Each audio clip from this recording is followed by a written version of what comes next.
voltar, um desejo de muitos brasileiros que vão morar em outro país. Mas será que essa volta é fácil? No programa de hoje, você vai conhecer um dos principais desafios dos imigrantes brasileiros no retorno ao Brasil: a reinserção no mercado de trabalho. O radialista Alberto de la Penha tem dupla nacionalidade, brasileira e espanhola. Em 2001, ele e a esposa se mudaram com a filha para a Espanha. Em 2003, resolveram voltar. Achamos que foi a decisão correta, na hora certa, porque ela representou para a nossa filha, que hoje tem 11 anos, uma ruptura difícil naquele momento, mas que com o passar do tempo ela ia se dar de modo muito mais doloroso. Alberto e a esposa regressaram sem promessas de recolocação profissional. Como tinham bons currículos e contatos, conseguiram emprego em apenas um mês. Mas nem todos têm a mesma facilidade. Essa psicóloga do projeto Cairu, em São Paulo, acompanha imigrantes retornados do Japão e conta que muitos não conseguem se reintegrar à sociedade brasileira e acabam partindo novamente para o país asiático. Quase todos os estudos migratórios mostram que se uma pessoa demora 6 meses para se acostumar num lugar novo, ele demora quase 2 anos para se readaptar. A adaptação, você vai já com uma ideia de que você vai encontrar uma coisa nova, você vai ter que conhecer. Na readaptação, você sempre tem a impressão de que você conhece aquilo que você deixou para trás. Aquilo que deixou para trás, que já mudou, você mudou, né? E não se encaixa mais. Então, esse choque é maior também, né? Além de universidades e ONGs, governos também se mobilizam para ajudar no retorno dos migrantes à terra de origem. Eu chegando na Espanha, eu tive um auxílio a um escritório de auxílio ao imigrante retornado, que ele te dá subsídios tanto para alimentação, para recolocação profissional, para busca, para levantamento de documentos pessoais e também até para roupa, para vestuário. Em 2010, o Itamaraty lançou o Guia de Retorno ao Brasil, uma publicação que reúne informações sobre programas e serviços do governo para quem retorna ao país. O Ministério das Relações Exteriores também possui ações específicas para pessoas que vivem na extrema pobreza. Nós estamos trabalhando muito com a Asbrad, que é uma ONG que opera no aeroporto de Guarulhos, para justamente dar o atendimento inicial aos brasileiros recém-chegados. O foco principal são vítimas de tráfico e exploração, mas também auxiliam os brasileiros em situação de hipossuficiência. Os migrantes também encontram apoio em programas de governos estrangeiros que financiam o retorno. O Japão custeou a volta de muitos decassegues no enfrentamento à crise financeira mundial em 2009. Países da Europa Ocidental contratam a Organização Internacional de Migrações, a OIM, para intermediar os pedidos de regresso. Nós orientamos os brasileiros a se dirigirem à OIM. Caso eles não façam jus ao programa da OIM, nós então arcamos com os custos. Estamos falando de brasileiros em situação de desalimento. Hoje aqui conosco o presidente do Conselho Nacional de Imigração, Paulo Sérgio de Almeida. Paulo, esse movimento de retorno de imigrantes ao Brasil tem aumentado recentemente? Olha, de fato é um tema difícil, né? Não é fácil nós termos a dimensão total desse retorno. Alguns países têm informações bem precisas, né? Por exemplo, o caso do Japão, as autoridades japonesas têm nos informado uma quantidade de brasileiros que retornaram, né, a partir de 2008, grande, da ordem de 80 mil brasileiros que teriam retornado do Japão. De outros países isso é um pouco mais complicado, né? Não há dados precisos. O que há são informes, né, de que há uma percepção maior, né, tanto das comunidades desses países, que informam que uma quantidade maior de pessoas tem voltado para o Brasil, quanto de algumas regiões do nosso país que tradicionalmente são regiões de emigração. Então essas regiões têm apresentado números que informam que mais gente da região voltou para a própria região. Então não há dados precisos, em algumas situações sim, em outras não, mas a informação que está ressaltada para nós é que de fato teve um aumento no número de retornos de brasileiros para o Brasil. Bom, o que normalmente motiva o retorno desses imigrantes? Normalmente é isso, né? É a falta das oportunidades que existiam quando essas pessoas decidiram migrar, né? Então, aquele emprego que existia, né? Esse emprego não é mais encontrado, esse emprego está escasseado, as pessoas perdem muitas vezes os empregos, quem estava lá, os salários também muitas vezes são reduzidos, né? Pessoas que muitas vezes trabalhavam em mais de um emprego ou conseguiam hora extra e tudo mais, isso tudo vai encolhendo. Tem a questão do câmbio, que é uma questão importante também, porque o real valorizado, você acaba diminuindo o poder, né, que essas comunidades tinham em termos de moeda, essas moedas tiveram uma desvalorização frente ao real, então isso também diminuiu, né, a atratividade dessa moeda.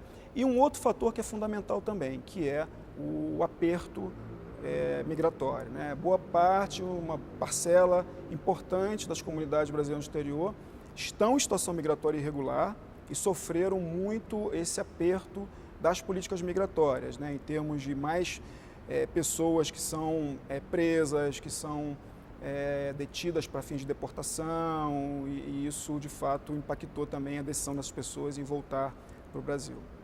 Quais são os principais desafios que esse brasileiro que mora fora encontra quando retorna ao país?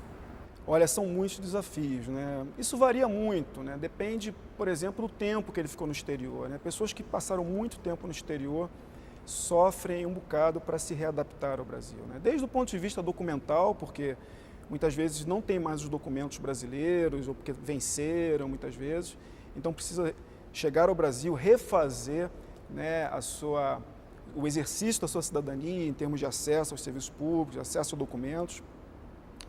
Muitas vezes essas pessoas ficaram desatualizadas no mercado de trabalho brasileiro, porque as profissões que exerciam no Brasil deixaram de exercer no exterior, e isso faz com que fiquem defasados em relação ao desenvolvimento dessas profissões aqui no Brasil. Então, a própria cultura que desenvolve no exterior, eles estão adaptados para aquela cultura, então se readaptar para o mercado de trabalho, para a cultura sociolaboral brasileira, gera dificuldade, né? Principalmente em culturas muito distintas, né?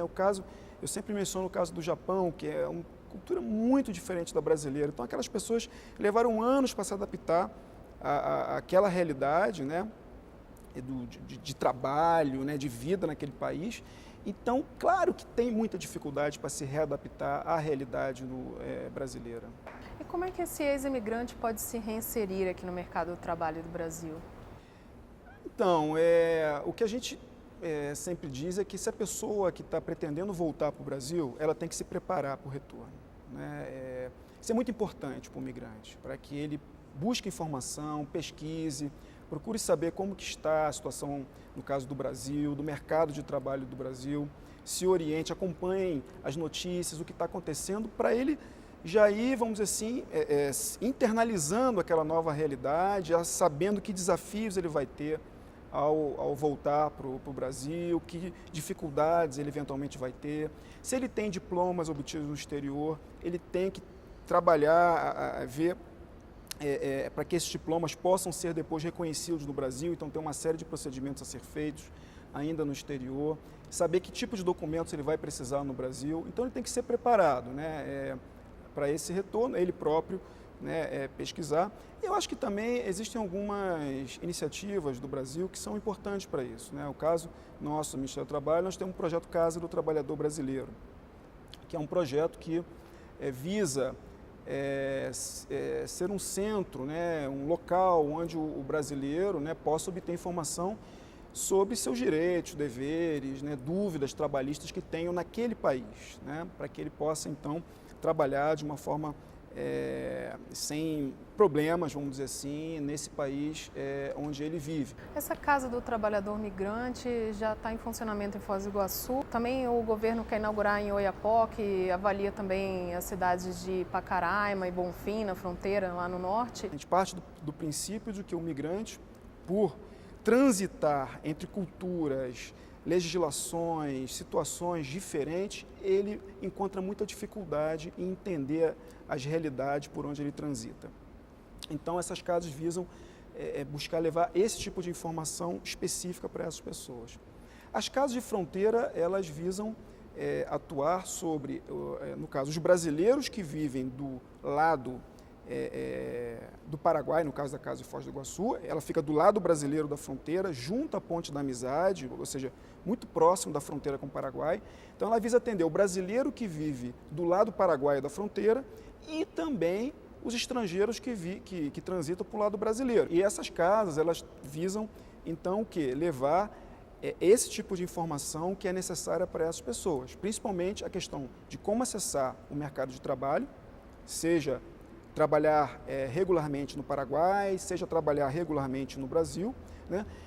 E como nessas casas também a gente agregou outros serviços, então, porque lá também tem outras demandas, por exemplo, demanda de saúde, tem uma demanda forte de saúde, então a casa ela tem uma parceria do Ministério do Trabalho com a Prefeitura Municipal de Foz do Iguaçu, então existe todo um trabalho para a questão de saúde junto à Prefeitura de Foz do Iguaçu.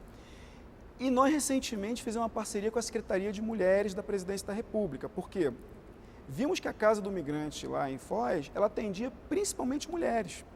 A maior parte do público atendido, isso foi uma surpresa para a gente, é de mulheres migrantes. Então, com necessidades específicas, com histórico muitas vezes de violência, de exploração. Então, fizemos essa parceria com a Secretaria de Mulheres para que, na medida em que a casa atenda uma mulher que tenha esse tipo de histórico, a gente poder estar preparado para fazer um encaminhamento às redes de proteção social existentes no âmbito do apoio às mulheres. Então, queremos fazer o mesmo lá no Oiapoque, porque de fato é uma região problemática, região de trânsito de brasileiros para a Guiana Francesa, questão de garimpo.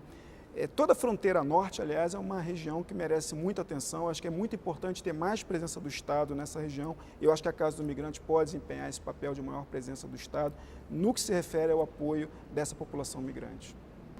Paulo, agora vamos a um rápido intervalo. A gente volta daqui a pouco com a participação dos imigrantes brasileiros.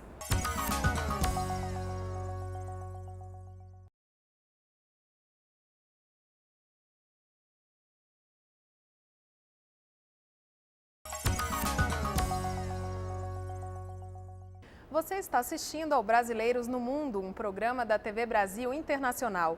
Com a gente, o presidente do Conselho Nacional de Imigração, Paulo Sérgio Almeida. E agora, a participação dos imigrantes brasileiros. A primeira vem do Paraguai.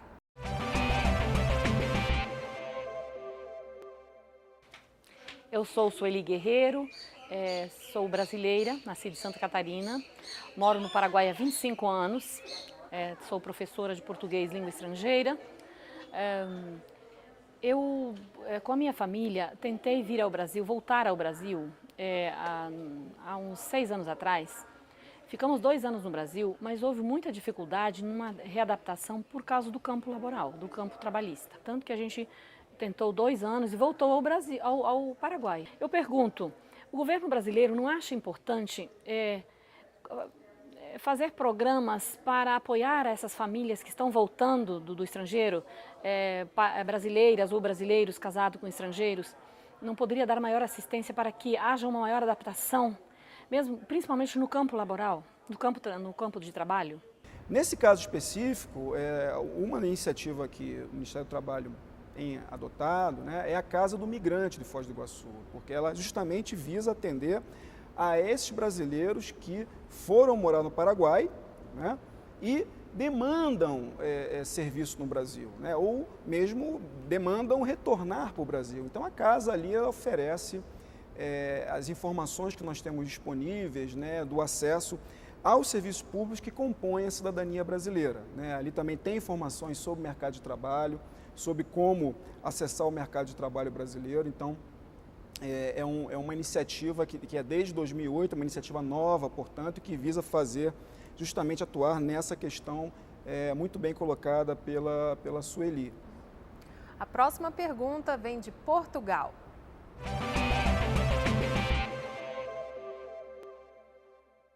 Queria saber do governo brasileiro como é que ficaria a minha situação em caso de eu retornar para o Brasil, as situações de segurança social, se eu tenho os direitos da reforma, como é que seria, da aposentadoria no caso. É uma dúvida que acho que é bem legítima a nossa. E como é que foi feito esse procedimento? Eu acho que todos os brasileiros cá têm essa... Sabe alguma coisa, mas não sabe como funciona na prática exatamente. João Carlos, também muito interessante sua pergunta. Isso é uma outra política importante conduzida pelo Ministério da Previdência Social, que é o aumento dos acordos de previdência social com os países onde estão as maiores comunidades brasileiras. Esses acordos de previdência social entre o Brasil e esses países permitem que os tempos de aposentadoria trabalhados em ambos os países sejam somados para possibilitar, né, o acesso a benefícios de previdência social, seja no Brasil, seja em outros países, né, e cada país arcando com o tempo de trabalho, proporcionalmente ao tempo de trabalho que o imigrante teve em cada um desses países. O Brasil já tem acordo com Portugal, né, existe um acordo de previdência social com Portugal e, portanto, é importante o João poder saber exatamente os termos desse acordo, o site da Previdência Social, né, buscando informação junto ao Ministério da Previdência Social, porque esse acordo ele exatamente se aplica à sua situação, ou seja, pessoas que trabalham em Portugal, têm tempo de serviço no Brasil e querem se aposentar em Portugal ou querem se aposentar voltando ao Brasil. A última pergunta de hoje vem dos Estados Unidos. Eu me chamo Lauro Souza, nasci no Rio de Janeiro e vivo em Boston há 24 anos. Eu gostaria de saber o que o governo brasileiro pode fazer para a nossa comunidade brasileira que está retornando ao Brasil. Um exemplo, eu sou legal, tenho vontade de voltar ao Brasil. Economizei durante esses anos aqui nos Estados Unidos e quero abrir um negócio no Brasil. Para isso, é importante que as pessoas tenham acesso às informações de como empreender, né? Porque isso também é outra coisa muito comum, né? A pessoa não tem conhecimento, nunca teve um negócio, e aí junta o dinheiro e vem para o Brasil, não se prepara adequadamente, né? Aí abre um negócio e aquilo não prospera por falta de conhecimento, às vezes não mapeou aquele negócio naquela cidade, muitas vezes, né, tem um potencial de sucesso ou não. Então, tudo isso é importante ter em mente antes de abrir um negócio no Brasil. E o papel do Sebrae é fundamental nisso, né? O Sebrae tem sido ativo em oferecer esse tipo de consultoria, né, para abertura de negócios no Brasil. O Sebrae tem um programa muito interessante, que é focado também nos brasileiros do Japão, mas, enfim, que eu creio que no futuro pode também ser levado a outros países, que é justamente levar essa informação ao país, né? Ou seja, levar a informação de como empreender para os brasileiros que vivem naquele país, seja com missões do Sebrae naquele país, seja através de sites na internet, consultorias online. Paulo Sérgio, muito obrigada pela sua participação aqui no Brasileiros no Mundo. Nós agradecemos também a Sueli, ao João Carlos e ao Lauro, que nos enviaram seus depoimentos. E se você que está assistindo ao programa também quiser participar, escreva um e-mail ou grave um vídeo e envie para brasileiros@ebc.com.br.